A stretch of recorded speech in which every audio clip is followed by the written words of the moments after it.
Would you believe that a single livestream with 300 viewers could destroy an entire family's future and take down an entire wealthy neighborhood with it? Isaiah Copeland, 68 years old, was simply climbing up the roof of his lakeside cabin that morning to oil the brass eagle weather vane that had proudly faced the cold Pacific Northwest winds for 3 generations of the Copeland family. He didn't know that the moment he stepped onto that ladder, it would set off a chain of events forcing an entire neighborhood to pay the price. Karen, with her perfectly tied blonde hair, crisp tracksuit, and calculating eyes, stepped into her phone's camera frame, her hands shaking slightly as she recorded Isaiah working on the roof of his own home. "Everyone, look at this! This man is climbing up without an HOA permit. Nobody knows where he came from." Karen's voice trembled with excitement as view counts started ticking up by the hundreds. What Karen didn't know was that on the 34th floor of a glass tower in downtown Seattle, Micah Copeland, Isaiah's son, was watching in silence. Every insult, every sneer, every look of contempt Karen threw at Isaiah as he calmly presented his ID. All of it was being recorded, second by second. In the moment Isaiah bent down to pick up his driver's license that Karen had intentionally dropped on the ground, Micah's phone buzzed with a notification. Lakefront Vista, $5 billion project ready to sign. Micah silenced the notification, looking at the image of his aging father, hair silvered, hands still steady gripping the same hammer with which he taught Micah to build his first shelf, then back at Karen, who was smiling smugly. He typed a single line: "Suspend all Lakefront Vista project operations." Karen had no idea that the cabin Isaiah was standing on was the keystone property for the $5 billion project, a site that international investors were lining up to secure. She also didn't know that her arrogance would cost her entire community dearly, starting with the very live stream she believed would make her a community hero. And that was when this story truly began. A story not only about prejudice, but about justice, patience, and the cost of underestimating the smallest details in life. Karen still believed she was the protector of community standards.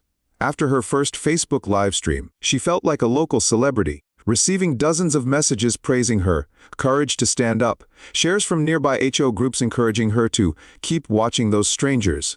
Isaiah remained silent. He cleaned up his tools, adjusted the brass eagle weather vane on the cabin roof.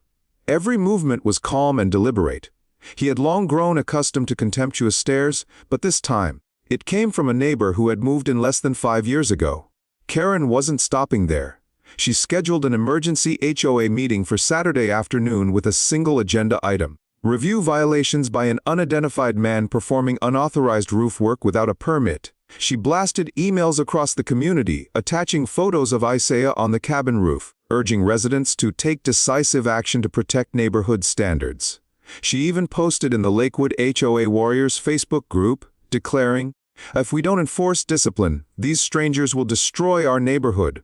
Meanwhile, Micah was watching all of Karen's live streams and posts from his 34th floor office. On his desk sat a $5 billion development deal awaiting signatures from international investors, contingent upon incorporating his father's lakeside cabin into the project. Yet every word Karen posted, every HOA comment implying Isaiah was a threat to the community, pushed Micah to pause the entire project.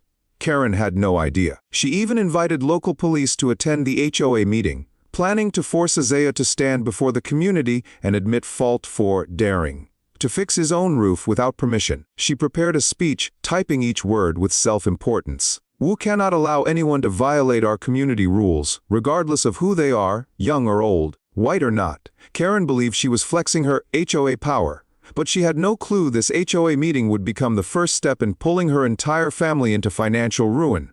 Isaiah, the 68-year-old man with calloused hands and a calm gaze, decided to attend that meeting. Not to apologize, but to show Karen and the neighborhood that patience does not mean weakness. The date was set for the fateful OA meeting. Karen smiled confidently, fixed her hair, and set up her phone for livestream, ready to boast about community order. She had no idea that within hours her life would take a turn she never expected. Karen walked into the HOA meeting like a queen entering her courtroom. She wore a beige blazer, makeup flawlessly applied, a red pen in hand, scanning the room to ensure every eye was on her. Her phone was already set up on a tripod, live streaming directly into the Lakewood Protectors Facebook group, with over 300 viewers waiting to watch her victory. She smirked, adjusted her mic, and said, "Today, We are addressing the actions of an individual who violated our community standards by climbing onto a roof without authorization. Isaiah entered quietly, wearing his old windbreaker, holding his cap in one hand, his face calm but unreadable. He didn't say a word as he took a seat in the back, while neighbors exchanged awkward glances, some looking away, some shaking their heads softly. Karen opened the meeting by projecting a photo of Isaiah standing on his cabin's roof, finger jabbing the screens.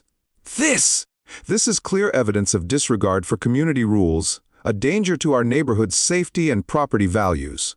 Her sharp voice cut through the room, while the audience sat in heavy silence. Some avoided looking at Isaiah, others sighed with discomfort, but Karen didn't see any of it. She was lost in her self-righteous glory. On the 34th floor of a glass tower in Seattle, Micah was watching the live stream. Every harsh word, every smug smile Karen made while pointing at his father's image was recorded in crystal clarity, preserved as evidence. Karen strutted over to Isaiah, finger pointing inches from his face. "Do you have anything to say? Who gave you the right to climb on that roof and damage our property values? Do you think you're special?" Isaiah slowly rose calm, his eyes carrying a cold, quiet strength. "I've lived here since 1987. This is my home. I was fixing the weather vane my grandfather installed when I moved here." Karen let out a mocking laugh. "Your home. Proof, old man. Show us your ownership papers." Isaiah pulled out his wallet, took out his property documents and ID, and handed them to Karen for all to see. Karen examined them slowly, her eyes scanning back and forth, before deliberately letting them slip from her fingers, falling to the floor, smiling coldly. "Oops, Butterfingers. I get nervous around people with tools." The slap of the documents hitting the floor cut through the silence of the room. The only sound was the crackling of the ongoing live stream. Isaiah bent down, picked up his documents, and stood up, locking eyes with Karen. "You have no idea what you've just done." Karen laughed again. "Oh, I know exactly what I'm doing, old man." But what Karen didn't know was that at that exact moment, Micah had already sent the email. Immediate suspension of Lakefront Vista project. Karen still held her head high, convinced she had just defeated a troublemaker. She had no idea that her live stream boasting would become the evidence that would ruin her entire life, tank property values, and bankrupt her community. Karen thought she was protecting the neighborhood. But in that moment, she became the catalyst for unleashing the wrath of a family that could not be bought or silenced. Karen went home feeling triumphant. Her live stream ended with over 700 views, and her "Karen Protects the Neighborhood" page gained 100 new followers overnight. She poured herself a glass of wine, replayed the stream, and smirked at the moment Isaiah bent down to pick up his papers at her feet. What Karen didn't know was that Micah Copeland had downloaded every second of that live stream, saving it as legal evidence, ready for the counterattack. On the 34th floor of a glass tower in Seattle, Micah stared at his computer screen with unwavering focus. He sent an email to all stakeholders and strategic investors. All activities related to the Lakefront Vista project are hereby suspended. Reason: community no longer aligns with sustainable development standards. With that single email, $5 billion in investments were frozen, plunging the entire area into chaos. As news leaked, contractors, material suppliers, architects, and funding banks flooded Micah's office with calls begging for continuation. And Karen. The next morning, she woke up, poured her coffee, and opened Facebook, ready to bask in her perceived victory, only to find her messenger exploding with hundreds of angry messages. "You just destroyed your husband's lifetime contract." "Karen, thanks to you, our property taxes will triple." "You just put 200 people out of work. Are you happy now?" Karen was still confused when her husband Rick called, panic-stricken. "What the hell did you do, Karen? Do you have any idea how much the Lakefront Vista project is worth?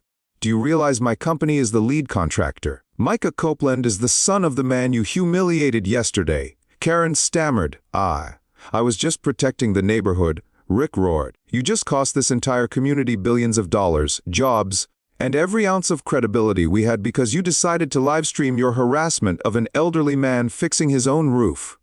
While Karen was still in shock, Micah sent a formal notice to the entire HOA board. If Karen remained in any position of authority, Lakefront Vista would officially withdraw its investment and publicly state the reason: protecting communities from systematic discrimination.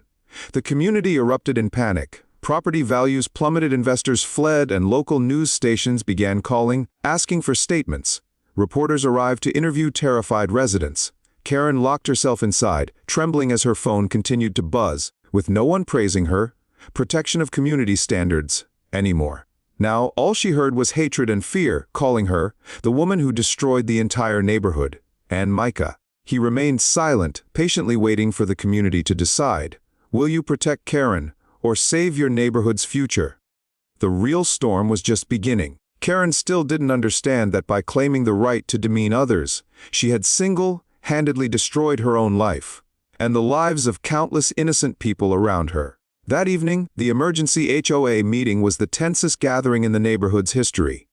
Karen walked into the room, still wearing the power blazer she believed projected community authority. But tonight, every eye turned toward her with disgust, anger, and fear. Rick sat in the back, his face hollow, hands trembling as he held the printed email from Micah. Lakefront Vista project officially suspended due to discriminatory actions by an HOA member. Mr. Gordon, the elderly HOA chair, spoke in a raspy voice. Karen, do you even understand what you've done? Because of a live stream you decided to broadcast, over 200 people are at risk of losing their jobs. A $5 billion project has collapsed, property values are plummeting, and taxes will triple to repay investors pulling out. Karen screamed back. I was protecting neighborhood standards. I didn't do anything wrong. But those words were worthless now, as a projector screen came to life playing Karen's own live stream. Every word, every smirk as she humiliated Isaiah, every call to clean up the neighborhood, echoed through the silent room. That's my father. Micah's voice came through a live video call, his image clear, seated calmly on the 34th floor of a Seattle tower. And you turned my father into a tool for your hatred. You turned this community into a weapon for your arrogance. Karen froze. Rick stood up, voice shaking. Karen, Bellwether Construction has lost a $200 million contract. 47 people are about to lose their jobs. We are facing bankruptcy. The room was dead silent. Whispers broke out. We trusted the wrong person. She's about to cost us our homes. She has the nerve to even show up here.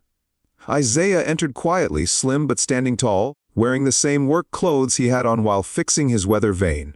In his hands he held his old work hat, calloused fingers firm around it. He looked around, his voice calms. I don't need you to like me. All I ever wanted was the basic respect every person deserves when working on their own property. No one could look Isaiah in the eyes. Micah's voice returned, calm but cutting. I'm not here for revenge. I want accountability. You have 24 hours. If Karen remains in any HOA role, the project is permanently canceled. If the community refuses a public apology to my father, your neighborhood will become the case study on how racism destroys futures. Karen shook, stammering, You all won't betray me. I protected your standards. But one by one, hands were raised, votes cast into the box. Remove Karen from all HOA positions. Ban Karen from all HOA activities. Issue a public apology to Isaiah Copeland. Karen collapsed into her chair, no tears left, no pride remaining. She looked around, but the faces that once supported her now turned away, leaving her alone in that cold, humming room.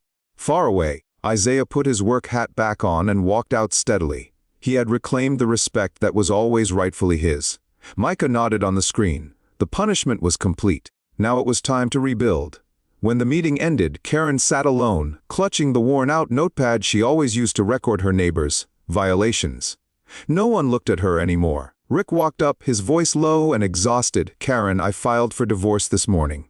The company lost the contract, 47 people lost their jobs, and our family lost everything. Do you still think you're right? Karen trembled. They can't just kick me out. I was just trying to keep this neighborhood clean. But no one in the community stood with her anymore. That afternoon, Karen went live on Facebook one last time, her voice tight in her throat. I just wanted to protect this community. I didn't do anything wrong. They're threatening me. Only 13 people were watching, most just curious. There were no more, you're right, comments, no more supportive thumbs up. Just comments like, you ruined people's lives. Are you proud now? This is karma. That evening, Karen received an email from Micah Copeland. Hi Karen, owning your mistakes and apologizing publicly isn't for me, it's for your community. You have 12 hours left to decide. Karen didn't reply. But the next morning, Karen was forced to appear before the community meeting facing over 200 angry, disappointed, and tired residents. Mrs. Chen, the 73-year-old retired librarian, held the mic, her hands shaking. Karen, you harassed every family of color who moved here, forcing them out, making them sell their homes for cheap. You think we didn't know? We just didn't have the courage to speak. Silence filled the room. Karen cried, finally whispering, I'm sorry, Mr. Isaiah. I'm sorry for humiliating you. Isaiah nodded, his calm eyes unshaken. I don't need your pity. I need you all to understand that every person deserves respect. Karen was officially removed from all HOA positions, banned from any future community leadership roles. Back in her once proud home, Karen stared at her dark phone screen, the voices of criticism echoing in her mind. Meanwhile, Isaiah sat on the wooden steps of his cabin, the breeze gently spinning the bright brass weather vane he had just adjusted. He looked up at the blue sky, exhaling deeply, at peace. Micah called his father, Dad, you didn't just fix a weather vane. You taught this community what respect really means. Isaiah smiled softly. Son, that's the real legacy. Karen lost everything, while Isaiah kept what mattered most, dignity and peace. Karen walked away from the house she once ruled with quiet arrogance, hands trembling as she locked the door for the last time. In her hand was the court notice, ownership revoked. Debt from community taxes and penalties born of her own mistakes had finally caught up to her. The neighborhood she once controlled with petty power stood silently, watching her leave. No one waved. No one said goodbye. Isaiah sat on the wooden steps of his cabin, the soft glow of the afternoon sun lighting his silver hair. The breeze turned the brass weather vane above him, a quiet sign that peace had returned. Micah called his father, his voice calm but steady. Dad, you weren't just fixing a weather vane. You taught this entire neighborhood what respect truly means. Isaiah smiled softly. Son, that's the real legacy. From the 34th floor in Seattle, Micah looked out at the clear sky. He had stopped a $5 billion project to protect his father, to protect his family's dignity, and he had no regrets. Karen lost everything. Isaiah kept the most precious thing, his dignity and peace. And you watching this video right now, have you ever asked yourself what truly matters most in your life? Money can disappear. Projects can be paused. Businesses can collapse. But respect and human dignity are never negotiable. Comment below where you're watching from. Share your story. Have you ever faced injustice, stayed silent in the face of wrong, or stood up for what's right? And don't forget to like, subscribe, and turn on notifications so you never miss another real story with real lessons, right here on this channel. Let kindness ripple out. Let your voice be heard. Because a kinder community, a better world, starts with us. A week after Karen left the neighborhood, Isaiah found a handwritten letter in his mailbox. The handwriting was firm yet trembling. I was wrong. I let fear and pride blind me. I've lost everything, but I hope you know. I am truly sorry. Karen Isaiah sat on his porch, holding the letter, listening to the gentle wind brushing against the chimes that still turned in the breeze, reminding him that while people may fail, everyone deserves a chance to change. That weekend, Micah drove down to the cabin, bringing fresh coffee and his father's favorite braid. They sat on the porch together, quietly watching the sunset melt into the calm lake. Dad, have you forgiven her yet? Micah asked softly. Isaiah smiled gently. You know, son, forgiveness isn't about letting others find peace. It's about letting yourself find it. Micah nodded, eyes slightly red. He understood what was lost can be rebuilt, what was broken can be fixed, but the peace within is priceless. Since that day, there were no more muttered insults when Isaiah repaired his roof, no more scrutinizing stares when he watered the flowers by his porch. Instead, there were nods of quiet respect, small waves in the morning, and gentle greetings as neighbors passed by on their walks. Karen had lost everything, but those who remained learned a hard, priceless lesson: never judge others by appearance alone. And remember that kindness is the true foundation of any community. If you've watched this far, maybe you are also thinking of the people you might have hurt without realizing it, of the moments you stayed silent when you witnessed injustice, or the times you could have chosen to show kindness but didn't. Leave a comment. I'm ready to choose kindness. If you believe this story deserves to be heard, share it so one more person can be inspired, so one more community can understand that dignity and respect are never things that can be taken away easily. And don't forget to hit subscribe and turn on the notification bell so you never miss real stories that make you stronger and kinder every day.